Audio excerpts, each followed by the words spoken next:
When you think of global military powerhouses, the usual suspects pop up: the United States, China, Russia. But here's a question. What if the real MVP of 2025 is the United Kingdom? Yes, the same country famous for tea, James Bond, and complaining about the weather is quietly becoming one of the most formidable military forces on Earth. While many are distracted by flashy displays from larger nations, Britain has been methodically sharpening its sword. It might not shout the loudest, but its influence is undeniable. And if military power were a game of chess, the UK just might be several moves ahead, quietly positioning its pieces across every board on the globe. So while the world's focused on superpowers throwing shade, Britain's been busy loading the magazine. Let's break down why the UK might just be the most important military power in 2025, and why you should pay attention before the Royal Navy parks a destroyer outside your front porch. Spoiler alert, it won't be delivering tea. In 2025, the UK is ranked among the top 6 military powers globally. Not bad for a nation that hasn't had an empire since Netflix still mailed DVDs. But make no mistake, Britain isn't riding nostalgia, it's investing big, real big. With one of NATO's largest defense budgets, the UK is shifting into high gear. By 2027, it aims to raise defense spending to 2.5% of GDP, and that's just the start. The long-term ambition? A 3% threshold that would mark the largest military investment increase since Margaret Thatcher debated whether to upgrade Trident or just scare the Soviets with her stare. Over £15 billion is being pumped into nuclear modernization, cybersecurity, and bleeding-edge tech. We're talking hypersonic missiles, quantum encryption, and AI battle networks that make Terminator look like a dial-up connection. The 2025 Strategic Defense Review reads more like a Marvel origin story than a budget paper. The UK isn't trying to match future threats, it's trying to beat them to the punch, uppercut included. Beyond raw numbers, the UK's spending is strategic. Rather than simply expanding traditional forces, the money is going toward capabilities that multiply force, enhance resilience, and future-proof Britain against hybrid warfare. It's not just about boots on the ground anymore. It's about brains behind the screen. Let's talk nukes. Because nothing says don't mess with us quite like a few warheads silently patrolling beneath the ocean. The UK remains one of only 2 European nations with a nuclear arsenal, alongside France. But this isn't about clinging to relics from the Cold War. Britain is updating its deterrent with the Astrea A-21 thermonuclear warhead, a device so advanced it makes past warheads look like fireworks at a village fete. These are being deployed aboard the Dreadnought-class submarines, a fleet of stealthy giants built to ensure the UK's second strike capability is always intact. They operate under the principle that while peace is preferred, deterrence must be ready to bite. On the attack subfront, Britain is teaming up with the US and Australia to develop and build up to 12 SSN-AUKUS nuclear-powered submarines. These aren't your average undersea vessels. They're the military equivalent of sharks with laser beams. Designed to stalk oceans with unrivaled stealth and speed, they will serve as a silent but lethal shield, ensuring control over vital maritime choke points. Together, these platforms make the UK a nuclear backbone not just for itself, but for the broader Western alliance. NATO doesn't just rely on British hardware. It relies on Britain's willingness to use it if the need arises. NATO first. That's not just a slogan, it's a British doctrine etched into the Ministry of Defense playbook. From leading NATO's Very High Readiness Joint Task Force to commanding battle groups in Estonia, Britain is the alliance's trusted enforcer in Eastern Europe. But don't be fooled into thinking Britain's alliances end with NATO. The Five Eyes intelligence network, a collaboration with the US, Australia, New Zealand, and Canada, means London is at the heart of global information sharing. It's the MI6 of multinational coordination.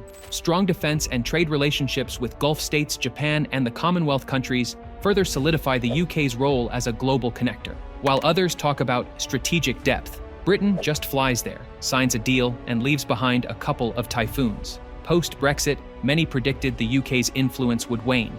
Instead, it's gone on a diplomatic world tour, with a side of military exercises. The UK's Rolodex isn't just intact, it's grown teeth. Gone are the days when armies were measured by rows of tanks and how many soldiers could march in a straight line. The UK's military modernization is turning its forces into a force multiplier. The 2025 reform package is an all-in bet on 21st century warfare. Artificial intelligence is being embedded across command systems. Swarms of drones are now a staple of operational planning. Data fusion across land, sea, air, cyber, and space is the new standard. At the heart of the transformation is the British Army. Once mocked for having more generals than tanks, it's now being redesigned to be leaner, faster, and far more lethal. The 2040-40 drone model is reshaping the battlefield. 20% crewed, 40% autonomous and reusable, and 40% expendable swarms. It's like Pokemon, but with explosive payloads.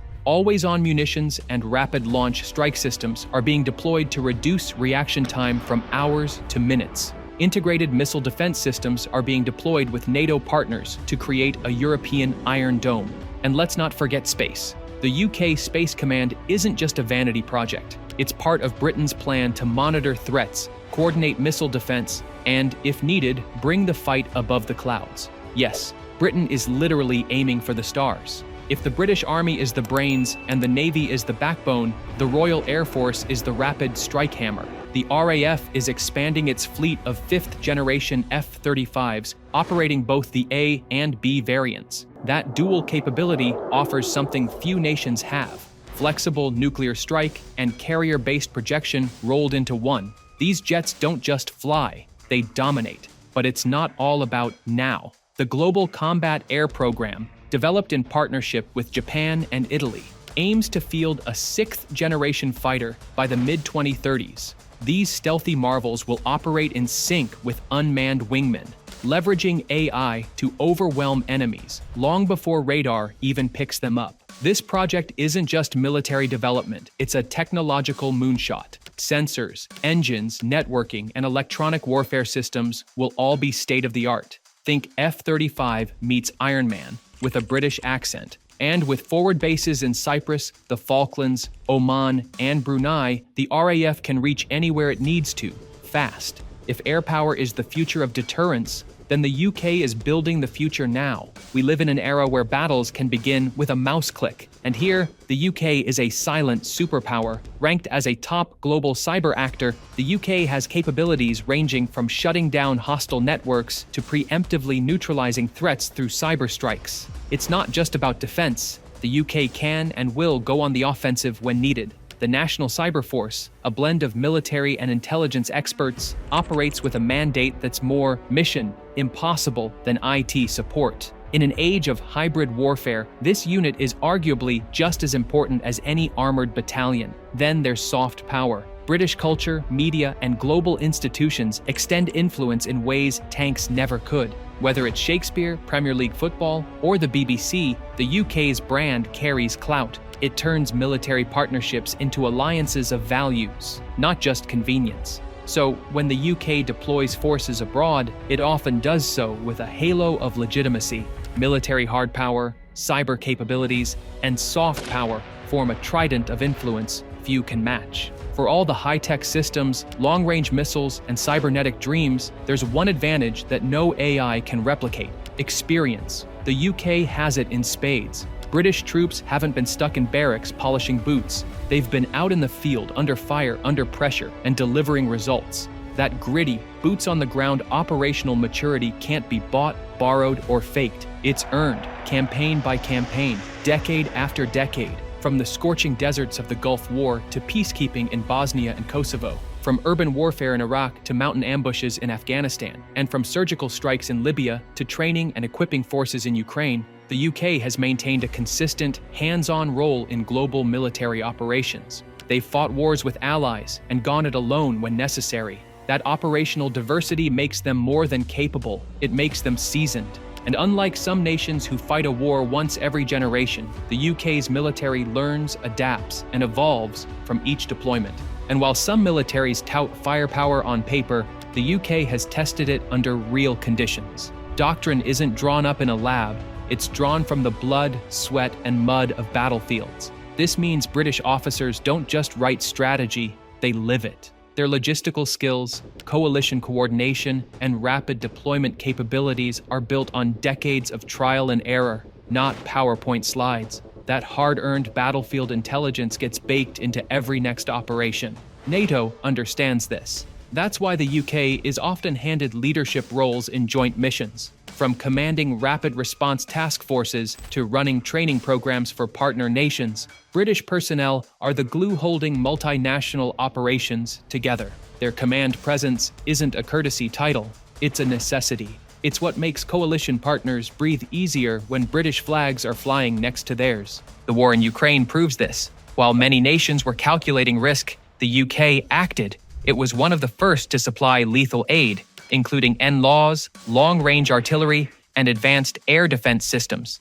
Even more boldly, it authorized Ukraine to use UK-supplied missiles against Russian targets inside Russia itself. That's not just backing an ally. That's reshaping battlefield diplomacy and defining what modern military support really means. The UK's credibility doesn't come from its economy or population size. It's born from a reputation of showing up when it counts and staying when others retreat. Few other militaries can claim that consistency. A shiny arsenal is only half the battle. When crisis hits, readiness is what counts. And here too, the UK is making major moves. In 2025, Britain is rolling out its most transformative model of defense, the whole-of-society approach. And that isn't just buzzword bingo. It's a complete reimagining of what national defense looks like in a hyper-connected, tech-saturated world. This model doesn't just rely on uniformed troops. It integrates the private sector, cyber experts, emergency services, logistics networks, academic institutions, and the wider public into the defense matrix. Everyone has a role. Even your neighbor with a drone hobby might end up helping defend the realm. This isn't fantasy. It's contingency planning, version 2.0. The upcoming Defense Readiness Bill formalizes this shift. It allows for faster mobilization of reserves, mandates civilian sector cooperation during national emergencies, and even provides training pathways for industries critical to national security. In other words, if Britain ever faces a major threat, the entire nation becomes a highly organized, digitally connected porcupine, spiky from every angle. Cybersecurity firms, logistics companies, telecommunications engineers, and even agriculture networks would plug into defense protocols like parts of a well-oiled war machine. Years of troop cuts are now giving way to a focus on smarter, deadlier units. The Royal Marines' future commando force is optimized for lightning raids, amphibious assaults, and covert insertion. Airborne brigades can now deploy anywhere in the world in 48 hours. Logistics chains are being overhauled for high-tempo, tech-enabled warfare. And new strategic reserves mean the UK can not only react fast, but sustain operations well beyond initial engagements. Training is going digital too. VR-based simulations, AI-assisted wargaming, and data-driven readiness assessments mean forces can prepare for real-world contingencies without ever firing a live round. And when they do deploy, expect drone escorts, satellite recon, encrypted battlefield comms, and cyber overwatch embedded into every operation. It's like traditional warfare got a PhD in computer science. This isn't just about preparing for war, it's about making Britain uninvadable, unpredictable, and unrelenting.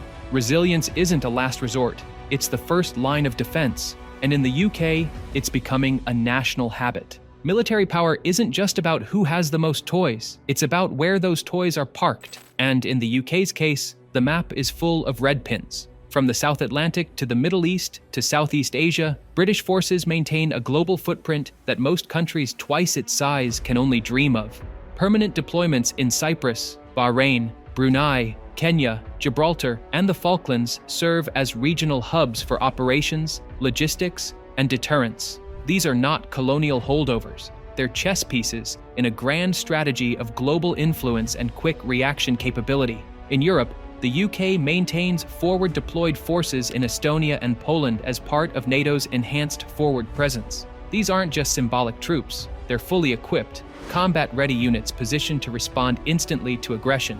In the Indo-Pacific, the UK has joined security initiatives with Japan, Australia, and India, reinforcing its global Britain ambitions. Add frequent joint exercises with the US, and you've got a force that can shift hemispheres on a moment's notice. The Carrier Strike Group, anchored by HMS Queen Elizabeth and HMS Prince of Wales, adds a flexible and mobile dimension to UK military reach. These floating fortresses allow the UK to launch fighter jets, conduct amphibious landings, and coordinate multinational operations, all while sipping tea on the bridge. The 2021 Indo-Pacific voyage of HMS Queen Elizabeth was not a one-off stunt. It was a statement of presence and partnership. Major joint exercises like Aurora, Cold Response, and Saif Saria prove that the UK can operate seamlessly in sub-zero Arctic conditions, sun-scorched deserts, or open ocean battle zones. Adaptability is baked into British doctrine. You could drop a British battle group in a jungle, a desert, or a tundra, and they'd still have time to brew a proper cup of tea before engaging the enemy. And that cup of tea would probably be classified. Let's not overlook the soft deployments either. The British Army Training Unit in Kenya, Batuk, has trained thousands of Allied troops, while RAF detachments patrol the skies over the Baltics and Mediterranean. Meanwhile, Special Forces, SAS and SBS, remain quietly deployed in multiple undisclosed regions, doing what they do best, getting the job done while leaving no trace. These elite units are not just legendary, they're evolving to be even more versatile, integrating cyber and drone operations into traditional sabotage and reconnaissance missions. The UK's global presence isn't about empire. It's about deterrence, agility, and persistent influence. It's about always having a hand near the lever when events unfold. In the chaos of 21st century geopolitics, where Twitter wars often overshadow real wars, it's easy to miss what's happening behind the scenes. But make no mistake, the UK has been quietly building a military machine designed for the future and ready for today. It possesses what few countries can combine: a nuclear deterrent, global presence, elite combat experience, cyber warfare dominance, and soft power reach. It can strike anywhere, respond rapidly, and lead decisively. And with its defense spending on the rise and its forces undergoing radical modernization, Britain is no longer playing catch-up, it's setting the pace. Other NATO members look to it not just as a partner, but as an example. Yes, it's no longer the colonial superpower that ruled the waves, but the modern UK doesn't need to rule waves. It shapes currents. Whether it's providing crucial support to Ukraine, patrolling Pacific trade routes, deterring Russian aggression in the Baltics, or leading innovation in drone warfare, Britain punches far above its weight class. It's a leaner, meaner, smarter force, an apex strategist in a world of brawlers. It's a strategic ally, a reliable partner, and, if you're on the wrong side of it, a nightmare with a charming accent. It doesn't need to shout, it just arrives, often first, usually prepared, always determined. So is the UK the most important military power of 2025? Maybe not the largest, maybe not the flashiest, but it might be the most complete. And when the next global crisis erupts, don't be surprised if it's the British who arrive first, act fastest, and get the job done with minimal fuss and maximum precision. Because at the end of the day, they didn't modernize their military just to show off. They did it to win.